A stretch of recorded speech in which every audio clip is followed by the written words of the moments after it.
예, 여러분 최후 진술이란 말을 다 아시죠? 최후 진술 혹은 최후 변론. 법정에서 피고인이나 변호인이 마지막 변론을 하는 것을 우린 최후 진술, 최후 변론이라고 합니다. 오늘 욥기 31장은 욥의 최후 진술입니다. 우리가 지난주에 살펴본 대로 29장에서는 욥이 과거를 회상하고 30장에서는 현재의 고난을 이야기했습니다. 그리고 오늘은 31장에서는 그 앞부분과는 조금 달리 다른 측면으로 최후 진술을 합니다. 여러분, 우리가 먼저 이 최후 진술을 듣기 전에 이렇게 먼저 짚고 넘어가야 할 것은, 욥은 자신이 존재론적인 죄인, 자기 자신이 죄인이라는 것을 부인한 사람은 아닙니다. 그의 주장의 핵심은 내가 지금 이런 어마어마한 재앙을 받을 만한 정도의 죄인은 아니라는 얘기를 그는 말하고 싶은 겁니다. 3장에서 생일을 저주하는 것으로 입을 열은 그가 오늘 31장의 말을 마지막으로 말을 그칩니다. 물론 욥이 42장에서 하나님 앞에서 회개할 때 말을 하긴 합니다. 그런데 그 이전까지는 아무 말도 오늘 말을 끝으로 말하지 않습니다. 그럼 오늘은 욥의 최후 진술을 살펴보고 하나님께서 우리에게 주시는 말씀을 살펴보겠습니다. 먼저 1절부터 8절까지는 불의한 자가 환난을 당하고 악행을 하는 자가 불행을 당하는 일이 생기는 것은 당연하지만 내가 지금 이 고난 중에 있는 것은 문제가 있다. 나는 이전 고난을 당할 정도의 죄를 지은 적이 없다고 그는 말합니다. 그러면서 그는 6절에서 이렇게 말합니다. 우리 6절 욥의 말, 여러분의 주보에도 실어 놓았습니다. 욥의 말 함께 읽겠습니다. 오늘도 성경을 계속 읽어 내려갈 텐데 여러분 집중해서 의미를 생각하시면서 함께 읽겠습니다. 31장 6절 함께 읽겠습니다. 하나님께서 나를 공평한 저울로 달아보시고 아시기를 바라노라. 예, 사실 앞에서 계속 해왔던 말인데 오늘은 욥이 마지막 진술을 하면서 자신의 온전함을 압축해서 이야기합니다. 몇 부분으로 나누어서 이야기를 하는데, 먼저는 성적인 부분에 대해서, 그리고 사람을 대하는 부분, 특별히 약자를 어떻게 대하는지를 말하고, 그리고 물질에 대해서 뭐 이런 식으로 이렇게 나누어서 큰 부분으로 자기 얘기를 합니다. 먼저 그는 9절에서 12절까지 성적인 문제를 이야기하며 자신은 여성을 욕망의 대상으로 보지 않았다고 주장합니다. 1절 처음 시작에도 내가 어찌 처녀를 주목하랴라고 언급했는데 욥은 여성을 욕망의 대상으로 삼지 않았다고 말하고 있습니다. 그 부분이 자신이 잘못한 게 있다면 죗값을 달게 받겠다는 겁니다. 여러분, 성적인 부분의 죄는 굉장히 중한 죄입니다. 저는 가끔 생각해 봅니다. 남녀 구분이 있다는 게 얼마나 아름다운지. 남녀 구분이 있기 때문에 이 세상이 정말 아름답다는 생각을 참 많이 하는데, 바로 이 남녀 구분 때문에 또 얼마나 많은 죄를 짓는지 참 너무나 많고 중한 죄가 많구나 이런 생각이 듭니다.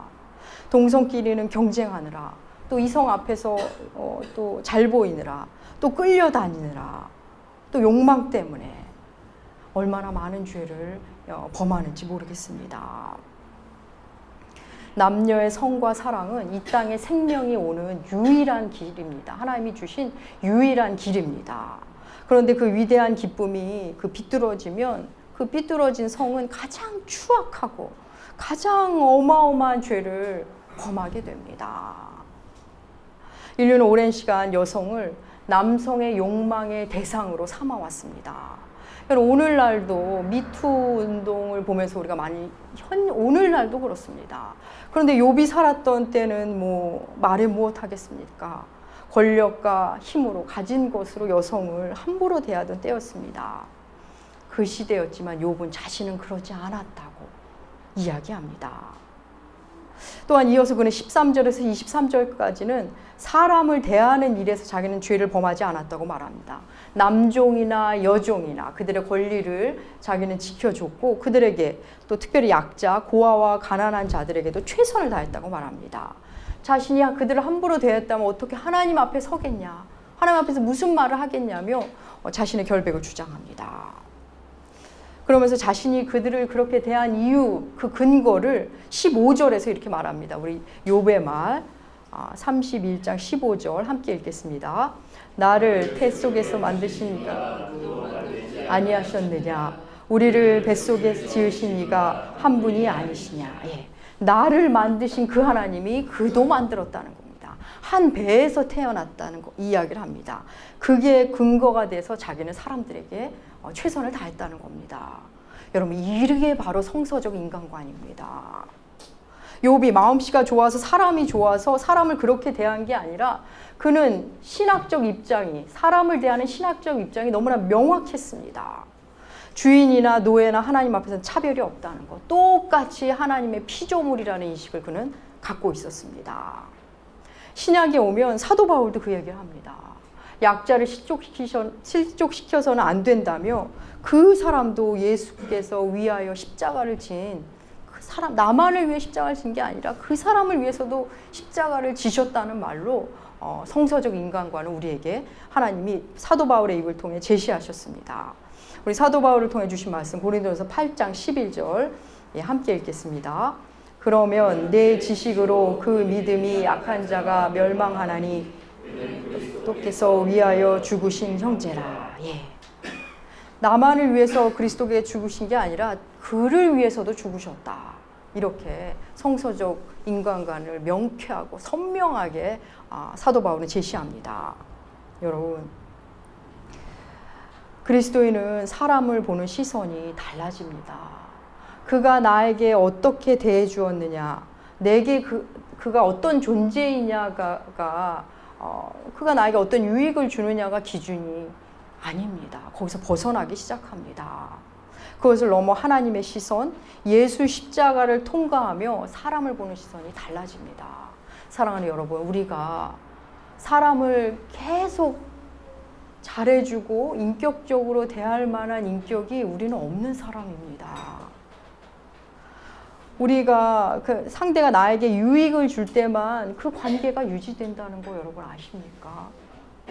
우리는 성서적 인간관이 아니면 언제든지 말 한마디로 10년의 관계가, 20년의 관계가 단번에 깨지는 우리는 그런 존재들입니다.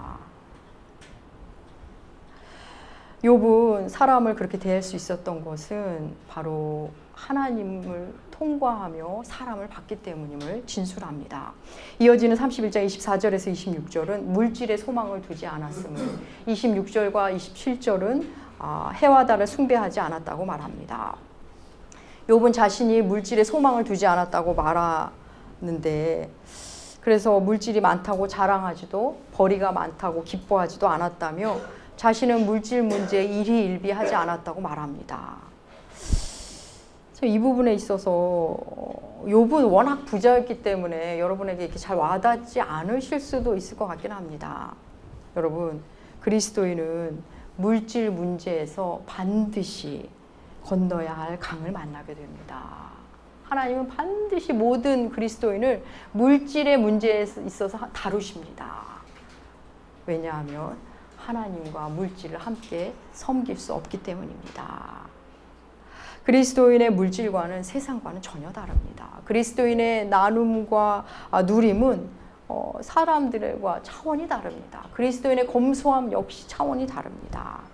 우리 한번 잠언 11장 24절 한번 읽고 넘어가겠습니다. 세 번역으로 실어 놓았습니다. 함께 읽겠습니다. 남에게 나누어 주는데도 더욱 부유해지는 사람이 있는가 하면 마땅히 쓸 것까지도 가난해지는 사람이 있다. 예, 그렇습니다. 그리스도인이 물질과는 선명히 같지 않으면, 잘 정립하지 않으면 이 땅에서 하나님을 내가 믿는다고 말은 하는데, 그래서 나름 검소하게 사는데도 늘 쪼들린다는 거 말하고 삽니다. 또 이미 누리면서 살고 있으면서도 그걸 제대로 누리질 못합니다. 그러니 감사가 없습니다. 여러분, 물질과는 그리스도인의 신앙관과 굉장히 직결되는 부분입니다. 그리스도인은 말씀 안에서 재정관을 바르게 정립하기 시작합니다. 욥은 이어서 자신의 해와 달에게 절한 적이 없다고, 해와 달을 그냥 피조물로 대했다고 진술합니다. 욥이 지금 말한 이 부분들, 성적인 부분, 물질 부분, 인간관계, 또 우상숭배 부분, 그 부분을 쭉 진술하는데 여러분 이 부분은 그리스도인들에게도 굉장히 중요한 부분이 됩니다. 욥은 이어서 35절부터 40절까지 지금까지 해온 말들을 마무리하며 자신의 입장을 최종 진술합니다. 우리 35절 욥의 말 함께 읽겠습니다. 누구든지 나의 변명을 들어다오. 나의 서명이 여기 있으니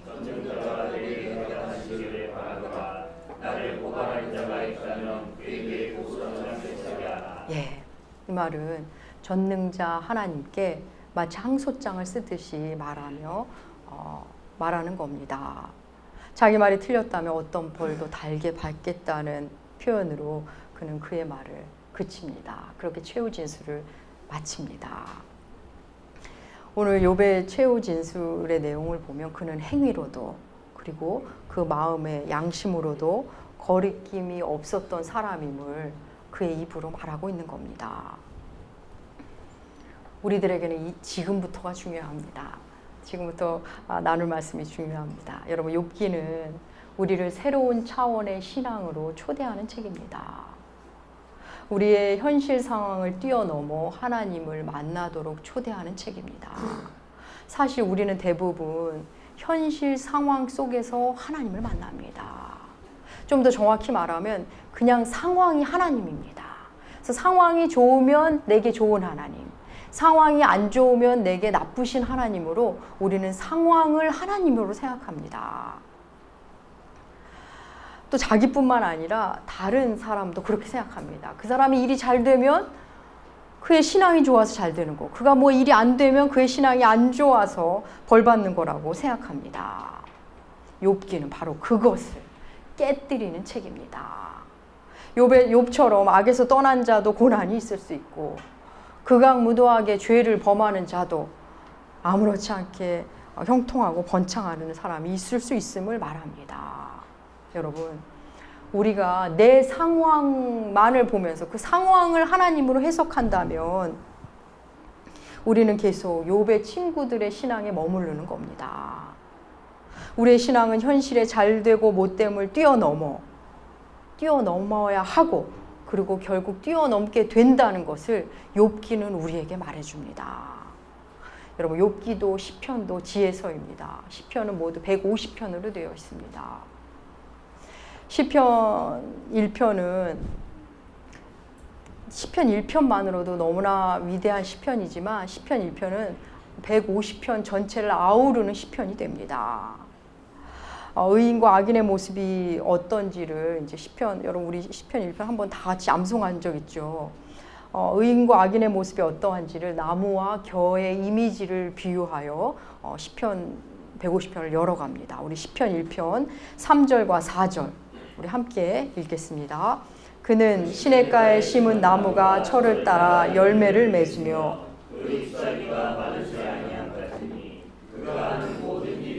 형통하리로다. 악인들은 그렇지 않으며 오직 바람에 나는 의인은 시냇가에 심은 나무의 이미지로 우리에게 말하고 악인은 바람에 나는 겨의 이미지로 노래합니다. 시죠, 시. 그런데 우리는 이 시냇가에 심은 나무의 풍성함과 바람에 나는 겨의 그 가벼움과 초라함을 우리도 모르게 보이는 모습으로 생각합니다. 물리적인 모습, 보이는 형통과 물질의 풍요로 생각합니다. 그래서 이른바 풍요롭고 잘 사는 사람은 의인이라고 생각하고 있고 결핍과 상실 속에 사는 사람을 악인이라고 생각하는 경향이 있습니다. 물론 하나님 우리에게 물질의 복도 주시는 분 맞지만 시편이 말하는 의인의 이 아름다운 나무의 모습은 여러분 내면의 모습, 영적인 모습입니다. 하나님을 아는 지식이 풍성해서 가뭄에도 비바람에도 여전히 하나님을 아는 지식이 열매를 맺고 있다는 겁니다. 여전히 하나님과 교제하고 소통하는 것, 그 이미지인 겁니다. 또 바람에 나는 그 악인의 모습 역시 하나님과의 관계입니다. 쉽게 흔들리고 이리 쓸리고 저리 쏠리는 그 모습. 하나님과의 관계에 뿌리가 없으니 이리저리 휘둘립니다. 하지만 이 부분은 내면이기 때문에 그 내면은 아름드리 나무지만 겉모습은 결핍과 상실의 모습으로 보이는 경우도 있습니다. 그 내면은 쭉정이 바람에 나는 견데 겉모습은 아주 풍성한 부유하고 충만한 모습으로 보일 수 있는 겁니다. 여러분 시편 1편의 그 잎이 무성한 나무, 바람에 나는 견은 겉모습이 아닙니다. 하나님과의 관계이며 그 사람의 내면입니다. 우리가 말씀 안에 계속 머물고 말씀을 만나면 그 겉모습 이면의 모습을 보는 시선도 생기기 시작합니다. 아무리 화려하고 대단한 직분을 갖고 대단한 큰 나무인 것 같이 보여도, 그런 모습으로 있어도 속은 텅 빈 썩은 나무인 것이 보이기도 하고, 초라하게 이리 치이고 저리 치이지만 하나님 앞에서 늘 견고한 사람, 정결한 사람임이 보이기도 합니다. 사랑하는 여러분, 우리는 욥기를 함께 읽어 내려가면서 하나님에 대한 규정을 자꾸 내려놓아야 합니다. 잘하면 복 주시고 못하면 벌 주시는 하나님, 그게 전부가 아니라는 겁니다. 특별히 우리가 정립하고 정돈해야 될 것은 복의 개념 그 자체입니다. 복의 개념을 정립해야 합니다. 성경이 말하는 복은 바로 하나님 그분 자신이라는 겁니다. 하나님을, 예수 그리스도를 더 깊이 만나는 것이 인간이 누릴 수 있는 가장 최고의 복, 최고의 복입니다. 여러분, 많은 교회들이 어느새 예수와 상관없는 복을 이야기하고 그런 곳에 사람들이 많이 모이기 시작했습니다. 그저 이 땅에서 먹고 사는 것에서의 복을 말하며 어떻게 하면 복을 받을 수 있을까? 헌금을 많이 하면 복을 받을 수 있을까? 봉사를 많이 하면 복 주시겠지. 복음이 완전히 변질됐습니다. 요령과 방법에 목을 맵니다. 물론 하나님께서 우리에게 먹을 쌀을 주시고 비바람을 가릴 집을 읽으면서는 이 도식을 무너뜨리셔야 합니다. 이 도식에서 벗어나셔야 합니다. 무엇보다도 우리는 우리 자신에게 오는 어려움을 다르게 진단해야 합니다. 바르게 진단해야 합니다. 여러분이 예수를 믿은 지 10년이 지나고 20년이 지났는데도 여전히 고난이 오면 내가 잘못해서 하나님께 벌 받는구나, 좀 잘 되면 내가 잘해서 상 받는구나 라는 차원에 머물러 계신다면, 하나님을 상벌 체계로 받아들이신다면 여러분 다시 한번 돌아보셔야 합니다. 하나님을 상벌 체계로 하나님을 만난다면 여러분 걸음마 신앙입니다. 여러분 생각해 보십시오. 내가 죄를 지어서 벌 주시는 하나님, 계속 상 줄 때, 내가 잘할 때 상 주는 하나님으로 만나면 하나님을 감시자로 만나는 겁니다. 여러분 감시자와 무슨 소통할 게 뭐가 있으면 무슨 사랑을 나누겠습니까? 그런 신앙은 앞서 계속 말씀드렸듯이 그 신앙이 바로 엘리바스 빌다 소발의 그 종교가 되는 겁니다. 그들이 제시한 하나님의 모습은 다음 주부터 이제 살펴본 엘리후의 말 속에서 우리가 다시 한번 좀 더 구체적으로 만날 수 있게 됩니다. 사랑하는 여러분, 우리에게 어떤 일이 일어났을 때 내가 죄를 지어 이렇게 생각하는구나 라는 생각이 아니라 하나님이 나에게 무슨 하실 말씀이 있는 건 아닐까? 혹 내가 놓치고 있는 건 아닐까를 생각해 보셔야 합니다. 여러분, 내게 어려움을 생길 때 하나님 앞에서 나를 돌아보고 나를 살피는 것은 매우 훌륭한 신앙인의 모습 맞습니다. 그럼에도 상벌 체계로 하나님을 만나신다면 하나님을 오해하는 겁니다. 하나님이 날 벌 주시나? 이 관점에서 벗어나서 하나님이 내게 무슨 하실 말씀이 있는데 내가 놓치는 건 아닌가? 이 차원으로 여러분 들어가셔야 합니다. 하나님이 내가 말씀과 멀어져서 말씀을 읽지도 않고 말씀을 들리지도 않으면 하나님이 사건을 통해 내게 오십니다. 하나님의 자녀에게 사건을 통해 말씀하십니다.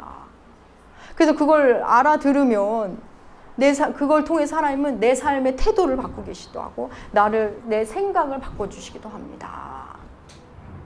그래서 우리가 어려움이 다가왔을 때 벌 주신다는 생각을 넘어 하나님과의 소통의 기회로 여러분 삼으시면 좋겠습니다. 하나님은 우리를 성숙으로 인도하시기 위해 고난을 주시기도 합니다. 여러분, 성숙이라는 것은 단순히 행위가 훌륭해지는 게 아니라 우리 내면이 깊어지는 것이 성숙입니다. 여러분, 그리스도인에게 내면의 성숙이 무엇일까요? 내면이 깊어진다는 것이 무엇일까요? 하나님을 더 잘 알게 되었다는 겁니다. 하나님에 대한 알미 넓어진 겁니다. 여러분, 우리는 살면서 내 잘못이 아닌데 그냥 인간이라는 존재 자체가 원인이 되어서 만나는 고난이 있습니다. 그저 내가 사람이어서 경험하는 고난입니다. 내가 직접적 원인은 아니지만 그저 내가 사람이어서 경험하는 어려움. 그럼에도 내가 원인은 아니지만 나도 원인 중에 하나일 수밖에 없는, 나도 완전히 발을 뺄 수 없는 그런 고통들이 있습니다. 조금 말이 어려울 수도 있는데 여러분 집중해서 따라오십시오. 그러면 전혀 어렵지 않습니다. 여러분 친구 사이 혹은 부부 사이에 일어나는 갈등 중에 네 잘못, 내 잘못이라고 선명히 말할 수 없는데 힘겨운 일들이 여러분 있으실 겁니다. 네 잘못이라서, 내 잘못이라서가 아니라 네가 아니어도 내가 겪어야 할 고통이 있습니다. 너는 내가 아니어도 이런 유형의 갈등을 언젠가는 경험해야 하는 그런 유형의 갈등과 고통이 있습니다. 왜? 우리가 인간이기 때문에 겪는, 사람이 불완전해서 겪는 어려움입니다. 이건 네가 나빠서 내가 잘못해서 겪는 고난이 아니라 그냥 우리가 다 부족하고 연약하고 불완전해서 만나는 어려움입니다. 심지어는 서로 잘하려고 했는데 서로 동기는 좋았는데 생겨나는 갈등과 어려움도 많습니다. 그런 경우 누군가 책임은 져야 했는데 책임을 누구에게 몰아가기는 이게 좀 애매하고, 그럴 때 그냥 성숙한 사람이 책임을 집니다. 그가 잘못해서가 아니라 그냥 성숙했기 때문에 그냥 감당하는 겁니다. 누군가의 잘못으로 몰아갈 수 있지만 그를 들여다보면 그도 그럴 수밖에 없다는 정황을 또 이해합니다. 또 이해한다고 그게 풀리느냐? 어려움이 없어지느냐? 그건 또 아닙니다. 여전히 어려움은 또 있습니다. 구체적인 예를 들기가 조심스러워서 그냥 예배 후에 질의응답 시간에 그때 제가 예를 좀 들도록 하겠습니다. 아무튼 우리 이런 어려움이 얽히고 설켜서 우리 일상 가운데 자잘한 고통, 또 때때로 큰 고통이 찾아오기도 합니다. 사랑하는 여러분, 하나님은 그런 일을 통해 우리에게 인생을 알려줍니다. 너희는 인간이기 때문에 나 없이는 살 수 없다는 것을 그런 방식으로 얘기해 주시기도 합니다. 여러분, 우리가 사람이어서 만나는 아름다움은 너무나 무궁무진하다는 생각을 저는 많이 합니다. 사람은 정말 아름답구나.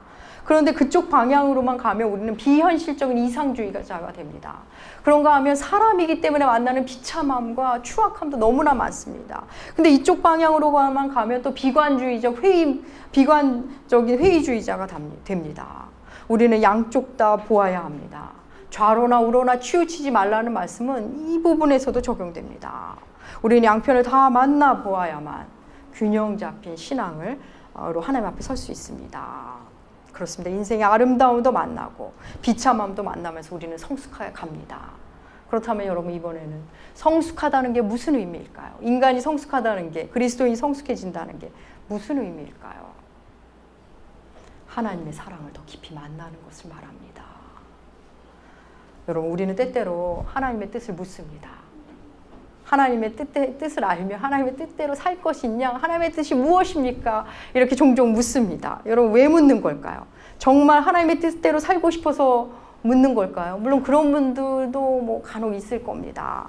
그런데 대부분은 하나님의 뜻이면 잘 될 거라고 생각하기 때문입니다. 하나님의 뜻이면 그래도 안전하겠지. 하나님의 뜻이면 실패는 안 하겠지. 이런 생각으로 하나님의 뜻을 우리를 묻는 겁니다. 결국 우리 안에 하나님의 뜻을 일반적인 기준의 복으로 몰아가고 싶은 겁니다. 여러분, 자주 말씀드리는 거지만 내 뜻을 버리는 게 하나님의 뜻이고, 하나님 사랑, 이웃 사랑이 하나님의 뜻이고, 예배 드리고 말씀을 열심히 읽는 게 하나님의 뜻이고, 그 안에서 사랑하며 용서하는 게 하나며 사는 게 하나님의 뜻입니다. 그렇게 살면, 그런 삶이 진행되면 무엇을 선택해도 하나님은 다 괜찮다고 하십니다. 내가 불안한 거지 하나님은 다 괜찮다고 말씀하시는 분입니다. 상관이 없습니다. 궁극적인 하나님의 뜻은 우리가 하나님의 사랑을 만나는 겁니다. 하나님의 사랑은 너무 커서 이 정도면 내가 하나님의 사랑을 다 알아, 이런 지점은 여러분, 인간은 만날 수가 없습니다. 인간은 인생을 통해서 하나님의 사랑을 만나갑니다. 우리에게 일어나는 모든 일 속에서 하나님의 사랑을 만나가는 것, 그러면서 우리는 성숙합니다. 그런데 하나님은 우리에게 일어나는 일 속에서 하나님의 그런 인도하신 과정 속에는 우리의 고통도 들어있다는 겁니다. 고통이 있다는 것은 하나님이 나를 떠나신 것이 아니라는 것을 그 기준으로 하나님이 계시고 안 계시고를 판단하지 말라고 성경은 내내 말합니다. 우리 로마서 8장 35절과 38, 39절 여러분의 주보에 실었는데 함께 읽겠습니다. 누구 환난이나 공고나 박해나 기근이나 적신이나 위험이나 발이라 내가 없으나니 사람이나 생명이나 천사들이나 권세자들이나 현재의 일이나 장래의 일이나 능력이나 높음이나 기쁨이나 다른 어떤 피조물이라도 우리를 우리 주 그리스도 있는 하나님의 사랑에서 끊을 수 없는 로마서는 말합니다. 그 어느 것도, 그 어떤 피조물도 그리스도 예수 안에, 우리 주 안에 있는 사랑에서 끊을 수 없다. 근데 그 어느 것도 안에 뭐가 들어갑니까? 기근, 환난, 곤고, 박해, 그리고 사망까지 들어있습니다. 여러분 이 말씀을 잘 들으셔야 합니다. 이 말씀 우리가 환난이 오고 기근이 오고 핍박이 오고 심지어 사망이 왔다고 해도 하나님의 사랑이 떠난 것은 아니라는 얘기입니다. 환난, 기근, 핍박, 사망을 거두시고 없애시는 방식으로 우리를 사랑하시는 것이 아니라 그것을 경험하는 우리 가운데 거하시면서 그분의 사랑을 알려주신다는 겁니다. 사랑하는 여러분, 여러분이 힘들다고 하나님이 여러분을 사랑하지 않는 게 아닙니다. 성공의 사제 마크 A 맥킨토시는 그의 신앙의 논리에서 신앙의 신비는 언젠가 해결해야 할 문제나 퍼즐을 의미하는 것이 아니라 우리 삶에 머무는 더 깊은 차원이라고 말합니다. 그것은 우리 일상 속에 들어있다 그렇게 말합니다. 주보에 실어놓았으니 나중에 한번 읽어보시기 바랍니다. 사랑하는 여러분, 그간 보이는 것, 보이는 모습을 통해 그게 하나님의 사랑이라고 하나님의 은혜라고 생각하셨다면 이제 욥이 만난 하나님을 통해 신비를 안고 가는 신앙, 그 신앙으로 진입하시기를 축복합니다. 신자는 영혼과 맞닿은 세계를 사는 사람입니다. 보이는 것만으로 하나님의 은혜를 생각하지 않습니다. 우리를 예수께로 인도하는 모든 것이 하나님의 은혜입니다. 내가 힘들어서 하나님께 더 가까이 갔다면 그 힘든 일이 나에게 은혜인 겁니다. 내가 일이 잘 돼서 하나님과 멀어졌다면 그 잘 됐다고 보는 그 일 자체가 우리에게 나쁜 일이 되는 겁니다. 사랑하는 여러분, 욥기 1장과 2장에서 사탄이 하나님께 욥이 까닭 없이 하나님을 경외하겠습니까? 하나님이 잘해주니까 그렇지, 복을 받으니까 그렇지, 다 형통하니까 그렇지 이러면서 하나님과 욥의 관계를 두고 그 관계를 비웃으면서 일종의 내기 같은 것을 걸었습니다. 그런데 여러분, 사탄이 놓친 게 있습니다. 욥이 하나님을 붙잡은 게 아니라 하나님이 욥을 붙잡고 계시다는 겁니다.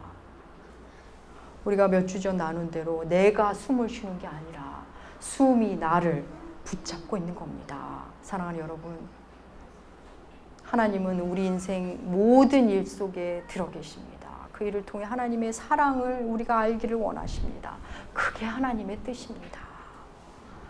사랑하는 남은교회 교우 여러분, 우리를 향한 하나님의 그 깊은 사랑, 그 놀라운 사랑을 여러분의 일상 속에서 매일매일 더 깊이 만나시는 여러분들 되시기 축복합니다. 기도하겠습니다. 하나님 감사합니다. 우리에게 오는 고난 앞에서 이런저런 진술도 하고 변론도 해보지만 여전히 힘겹고 어려운 인생입니다. 그것을 해결하느라 애쓰기보다는 신비는 신비로 안고 살면서 그저 주의 사랑을 만나게 하여 주시옵소서. 감사드리며 존귀하신 예수님의 이름으로 기도합니다. 아멘.